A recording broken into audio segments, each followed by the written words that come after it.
Salut, bienvenue à toi sur ma chaîne YouTube chez Julie. Alors aujourd'hui, on fait un projet Do It Yourself. Alors je viens de pas mal terminer mon mudroom. J'ai d'autres vidéos ici en lien avec mon mudroom. Par exemple, quand j'ai brisé mon mur, si tu veux aller voir. Et puis là, je veux accrocher des plantes parce que j'ai une fenêtre qui est à l'est et une fenêtre qui est au sud. J'ai voulu acheter sur Amazon quelque chose comme ça, mais pour faire un peu différent des macramés que j'ai un peu partout dans ma maison, mais je me suis dit, je vais essayer de le faire moi-même avec des choses que j'ai à la maison. Donc, quand j'ai défait, tout comme enlevé les choses dans l'ancien mudroom, j'avais une tablette qui était là et la tablette était retenue par des équerres comme ça du Ikea. Donc, je vais essayer de comme les sabler et de les peindre en blanche. La même couleur, en fait, à peu près que le mur. Donc, je vais utiliser la même peinture que le mur, puis les accrocher au mur. Et puis là, je me suis acheté des crochets à tasse comme ça. Fait que je vais les visser juste ici. Et puis là, il va y avoir comme il y a comme une petite planche ici pour éviter que si les enfants accrochent tout le design, que tout tombe. Et puis, la chose qui va être le plus difficile, c'est d'utiliser mes anciens pots de peinture. Donc, c'est des pots de chez Home Hardware Beauty Tone, complètement en plastique. On peut percer des trous aussi si on veut, si on voudrait que l'eau s'écoule. Alors, j'ai enlevé le papier et puis là, le but est de faire un équerre comme ça et d'avoir un pot de peinture comme ça qui s'accroche au mur. Alors, je vous rappelle que ça va être blanc. Et puis ça, ici, je vais venir tout le décorer. Alors, j'en ai deux à faire. Donc, je vais vous montrer les deux façons de faire. Donc, là, je vous parle avant que tout soit fait. Si jamais ça ne fonctionne pas, je vais vous le redire. Alors, c'est un projet que je vais faire avec mes enfants. Alors, let's go! Donc, le premier pot, je vais vous montrer qu'est-ce que vous avez besoin. Donc, ça, c'est mon ancien pot de peinture. J'ai essayé de licher la peinture du mieux que je pouvais. Donc, je vais enlever le papier et ça va devenir comme ça, là, comme sur un plastique noir. J'ai un crochet, comme je vous disais tantôt, pour tasse de sûreté. J'ai pris ça au Walmart. Et j'ai mes anciennes équerres Ikea. Je pense que c'est entre 2 et 4 $ ou Ikea. Puis pour ce pot-là, je vais faire un style comme avec les baguettes de bois. Donc, j'ai acheté les baguettes de bois comme ça au Dollarama. Donc, c'est 1,25 $. Puis, j'ai acheté comme 1, 2, 3, 4, 5, 6, 7, 8, 9 et 10 paquets. Donc, là, on va voir si j'en ai assez. Je vais coller ça sur ceci avec de la colle chaude. Et puis, c'est comme plus long. OK? Fait que c'est soit que je vais... en fait, je vais les couper. Donc, je vais mesurer, puis je vais tout couper mes morceaux de bois. Et ensuite, je vais venir toutes les coller. Puis quand je vais arriver ici, là, je vais, dans le fond, arrêter là, puis en mettre en haut. Là, je vais essayer de voir qu'est-ce qui va se passer quand je vais arrêter. Quand je vais arriver ici. Alors, c'est à suivre.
build the life you want, not to escape the life you have. And I know this can be challenging, but just hopefully, this little spark of inspiration from me to you.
Alors, deuxième couche terminée ce soir après que j'ai sablé la première couche. Puis j'ai finalement décidé d'une pince d'enlever en fait la poignée. Fait que je pense que j'aime mieux ça comme ça. Puis là, on voyait un peu le fond. Ça me tentait pas de faire une deuxième couche, mais je pense que ça va être pas pire. Puis la prochaine fois, je vais essayer de sabler au 60. Là, j'ai tout sablé au 40 aujourd'hui. Je vais sabler au 60 la prochaine fois. Puis faire la finition. Puis je vais être prête à tout peindre.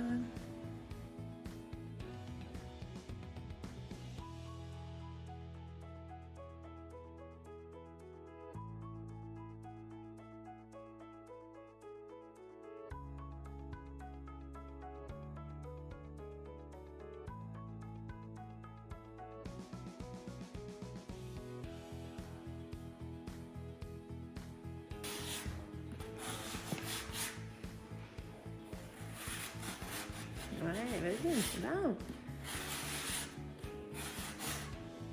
Ok, vas-y doucement pour pas que tu pèses fort, pour pas que ça craque. C'est quoi les bleus là? C'est d'autres. Voilà. Je vais juste l'enlever.